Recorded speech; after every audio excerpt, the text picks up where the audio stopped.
Hello everyone. So today let's talk about two ways people can be paid at work, commission and piecework. So let me ask you first, would you like to be paid for every item you make or every sale you make? So some workers like salespeople earn money through commission. The more they sell, the more they earn. Others, like factory workers, are paid for each piece they finish. So they called piecework. So in this lesson class, we will learn what commission and piecework mean. So who gets paid this way and how to compute their pay. So this is very useful to know because one day you might have a job like this. So but before that, so gagawin muna uli natin yung first activity natin. So you're going to guess if the scenario paid by commission or the paid or the worker paid per piece. Okay, so scenario number one. Okay, first I'll give you the instruction. So you're going to read each of the six short job scenarios carefully. And after that, you decide whether the person in the scenario is paid by commission or paid per piece or piecework. So scenario number one. Angela is a real estate agent. So she earns money only when she successfully sells a house. The more houses she sells, the more she earns. So, what do you think? She paid by commission or piecework? Okay, so Angela paid by using commission. Next, scenario number two, Marco works in a factory that assembles ball pens. So he is paid 5 pesos for every ball pen he assembles correctly. So Marco paid by piecework, correct. This is scenario three. Liza is a clothing sales associate at a boutique. She earns a small base salary but gets a percentage of every sale she makes. So what do you think?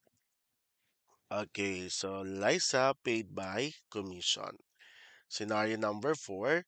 Carlos is a fruit picker in an orchard, so he's paid 10 pesos for every basket of mangoes he fills. So, Carlos paid by, okay, piecework. Next, scenario number five. Jenny is a freelance graphic designer. She is paid a fixed amount for every logo or project she completes, regardless of the time it takes. So Jenny paid by what? Commission or piecework? So by piecework. So last, Tony works at a car dealership. For every car he sells, he received 3% of the total sale price as his earnings. So Tony paid by a commission. Okay, so that's our focus today to discuss what is commission and what is piecework and how to compute it.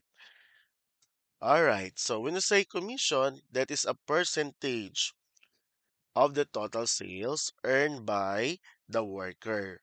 So what are the common jobs paid by commission in the Philippines?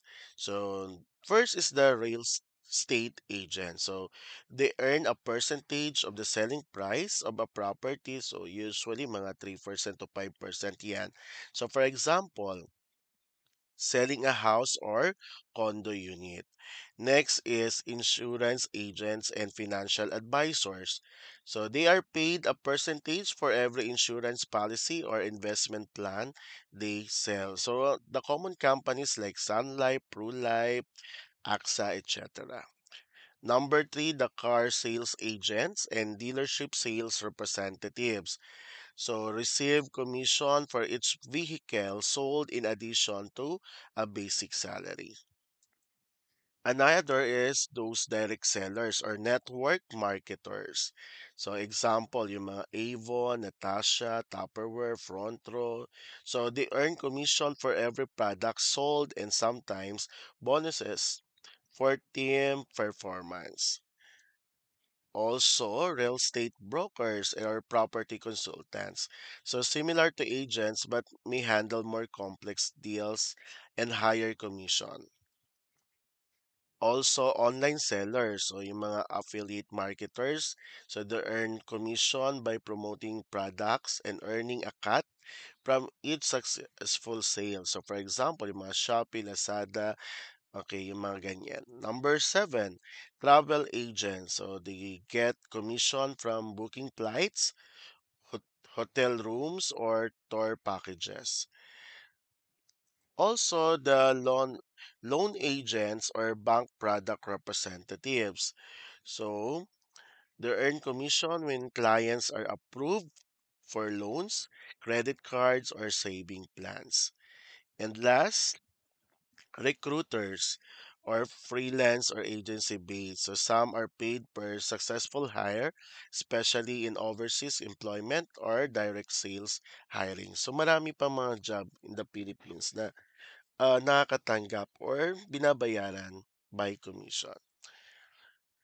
So let's have an example. Ramon works at a cell phone stall in Divisoria. He earns a base salary of 8,500 pesos per month and gets a 5% commission in his total sales. In June, he sold 120,000 pesos worth of cell phones and accessories. What is his total monthly earning? So meron tayong dalawa no na pagkukunan ng income or yung salary ni Ramon for a month. So yung base salary niya and yung matatanggap niyang 5% commission dun sa total sales niya, which is 120,000 pesos. So the base salary ni Ramon, okay, so matatanggap niya with or without siyang nabenta. So kung wala siyang nabenta, so may matatanggap pa rin siyang base salary na 8,500 pesos. And then, dahil meron siyang 5% commission from the total sales, so 5% of 120,000. So ang gagawin niyo muna kapag naka-percent ang given, you need to convert into decimal. Okay, so paano kino-convert into decimal? Pwedeng move two places to the left or kung gamit nyo ang calculator, 5 divided by 100. So, lagi nyo siyang i-divide sa 100. So, 5% kapag kinonvert natin in decimal, that is 0.05. Multiply to 120,000. So, the answer is 6,000 pesos. So, ibig sabihin, mula doon sa total sales niya, na 120,000, merong makukuha si Ramon na 6,000 pesos na kung saan madadagdag doon sa base salary niya. So, ibig sabihin, yung monthly earning ni Ramon is 14,500 lahat. Another example, Noel is a motorcycle sales agent in Taft Avenue, Manila. He receives a 11,000 pesos monthly salary, a 1.5% commission on all motorcycle sales, and 180 pesos per hour for overtime. This month, he sold 1,200,000 pesos worth of motorcycles and rendered 12 overtime hours. So, what is Noel's total monthly income? So, una, ilan lahat, no? Panggagalingan nung yung total monthly income ni Noel. Ilan? Tatlo. Okay, una, yung base salary niya. Pangalawa, yung commission na makukuha niya. Pangatlo, yung overtime pay niya. So, tatlo. So, the base salary of Noel is 11,000 pesos. Next, sabi dito, mayroon siyang 1.5% na makukuha commission sa total sales niya doon sa motorcycles. Since meron siyang 1,200,000, okay, na benta. So, ibig sabihin, kunin natin yung 1.5% of 1,200,000. So, again, i-convert again into decimal. So, 1.5 over 100, that is 0.015. Multiply to 1,200,000, so the answer is 18,000. So, kung makikita natin, mas malaki pa yung makukuha niyang commission dun sa base salary niya, no? 18,000. So, another is yung overtime pay. Since naka-indicate naman sa problem na babayaran siya sa overtime niya ng 180 per hour. So hindi na natin kailangan gamitin yung sa previous discussion natin na merong multiplier. Since dito sa problem na to, malinaw na sinabi na ang overtime pay niya per hour is 180 pesos. So what we're going to do is multiply doon sa ilang oras siya nag-overtime, which is 12 hours. So 180 times 12, the answer is 2,160 pesos. So yung tatlo na to, yung base salary, okay, yung makukuha niyang commission which is 18,000 pesos and yung overtime pay niya na 2,160, i-add nyo lang yan, that is the total monthly income ni Noel. Okay, so sa kabuuan, sa isang buwan, meron siyang 31,160 pesos. Okay, so siguro the more na sipagan niya pa dun sa ano niya, motorcycle sales. So siguro mas malaki ang makukuha niyang commission. Okay, next. So piecework, so ano naman yung piecework? Pag sinabi natin piecework, a fixed amount paid per item, completed or sold.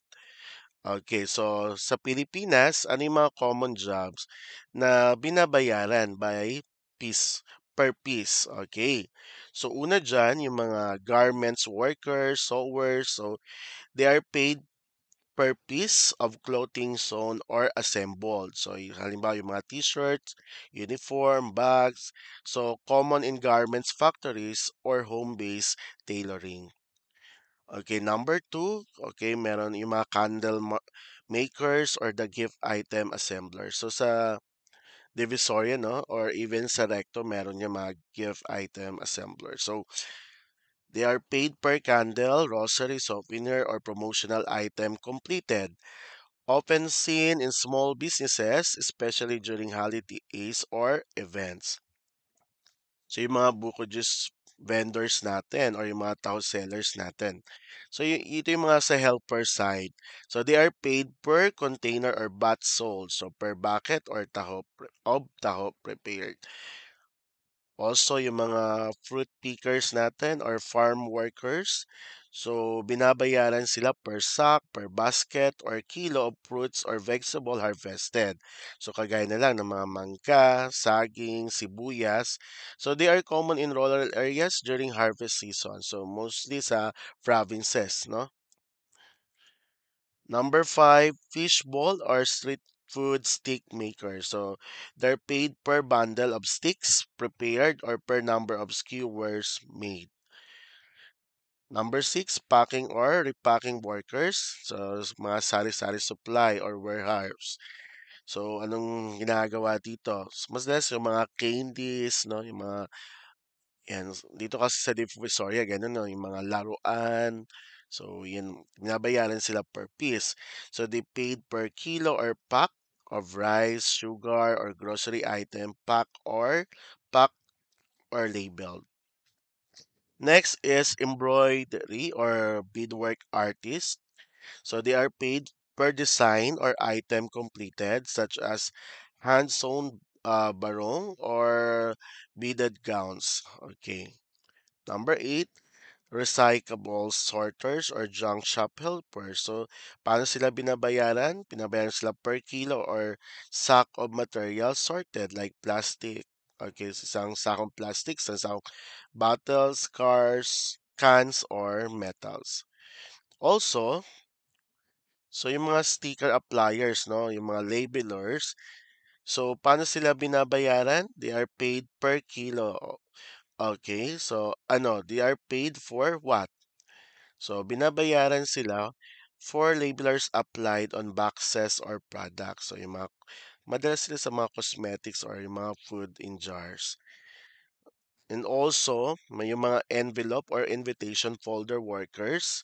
So, kapag nagpapakasal, yung mga gumagawa ng mga invitation, no, they are paid for envelope folded or for invitation assembled. So, common siya during graduation, wedding seasons, or yung may mga binyag. Alright, so proceed tayo sa example natin. Okay, Maria sews tote bag for a small business in Sampaloc, Manila. She is paid 25 pesos per bag. This week, she completed 180 bags. So how much did Maria earn this week? So, ilan po ba yung rate ng bag niya? 25 pesos per bag. So, ilan yung natapos? 180 bags. So, what you're going to do, simply multiply. 25 times 180, the answer is 4,500 pesos. So, yan yung kinita ni Maria for this week. Next. So Lani helps her neighbor's small food business in Tondo by packing kakanin or the native rice delicacies. She is paid 5 pesos per pack. In 1 week, she packed 650 kakanin trays. So how much did she earn this week? So ganun din. So magkano yung rate niya? 5 pesos, no? Per pack. And then ilan lahat? 650 na kakanin trays yung natapos niya. So, 5 times 650. So, yung kita niya for a week is 3,250 pesos. Okay, another example. So Carla works in appliance store in Quiapo, Manila. She earns a 9,000 pesos monthly salary, so 3% commission on total appliance sales and 120 pesos per hour of overtime. So kagaya ito na example number 2 natin, no? This month, she sold 500,000 pesos worth of appliances and rendered 8 hours of overtime. So, what is Carla's total monthly income? So, pag ganito, meron tayong tatlo, no? Tatlong pagkukunan ng income ni Carla. Yung base salary niya or yung monthly salary, yung 3% na kikitain niya na commission doon sa total sales, at yung pangatlo, yung overtime pay. So again, the monthly salary ni Carla is 9,000 pesos. Tapos may makukuha siyang commission na 3%. So ang 3% into decimal is 0.03. So 0.03 times 500,000, the answer is 15,000. So ibig sabihin, 15,000 pesos ang makukuha niyang commission dun sa 500,000 pesos na worth of appliances na nabenta niya. Okay? Next. Yung overtime naman, since naka-indicate, again, 120 pesos per hour of overtime. So, mumultiply lang natin sa number of hours of overtime niya, which is 8. So, 120 pesos times 8, that is 960. So, add lang natin yung tatlo para makuha yung total monthly income. 9,000 plus 15,000 plus 960, the answer is 24,960 pesos. So kung titingnan natin 'no, madalas na yung mga commission dito ay mas malaki 'no, malaki kaysa sa basic salary. Kaya kapag yung mga empleyado na mga ganito, so kailangan talaga nila maging what, yung communication skills nila 'no, kasi ito yung mga job that required good communication and marketing skills. So lalo na yung binabayaran 'no, by commission. Para mas marami silang mabenta or mas malaki yung kikitain nila. Ito kasi many of them offer flexible schedule. So meron silang hindi talaga naka-fix yung schedule nila. Papasok sila ng ganitong oras. So flexible yung time nila. Okay? So I hope na natutunan ang commission and piecework. So before we proceed to our practice exercises, so pwede nyo i-visit itong page na to. Meron ditong practice exercises about commission and piecework, no? Yung mathspace.co, okay? So pwede nyong bisitahin siya para ma-practice palalo kayo sa topic na to. Okay, for practice exercises, be ready. Okay, so I prepared 5 questions, multiple choice type of questions. So what you're going to do is to write the letter only. So at the end of the slide of the 5 questions, so ibibigay ko yung tamang sagot. Okay, so for number 1, what is a commission? A fixed salary. B, a pay based on items sold or made. C, a percentage of sales. D, a daily wage. Okay, so I'll give you 15 seconds for that.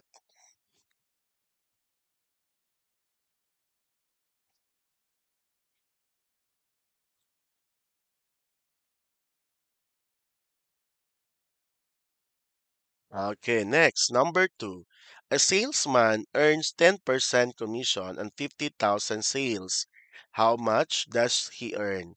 A, 5,000. B, 10,000. C, 500. D, 1,000. So 20 seconds for that.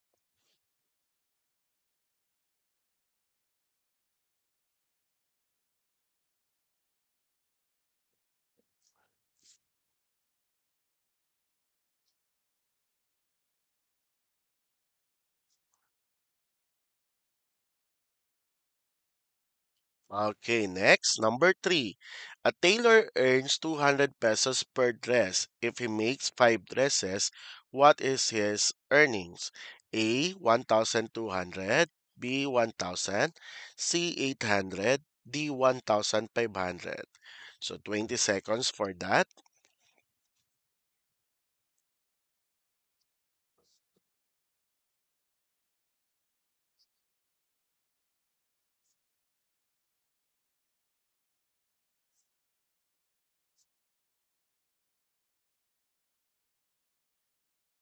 All right, number four.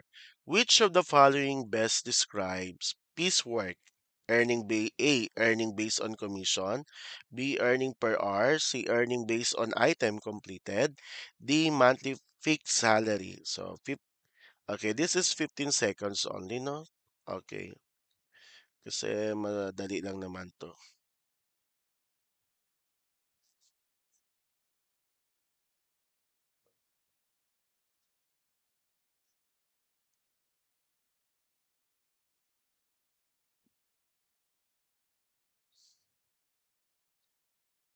Okay, next. A part-time tutor, 400 pesos per hour for 3 hours a day, 4 days a week. What is her weekly pay? A, 4,800. B, 3,000. C, 3,200. D, 3,600. Okay, so dagdagan ko yung time. Gawin kong 20 seconds. Okay, starts now.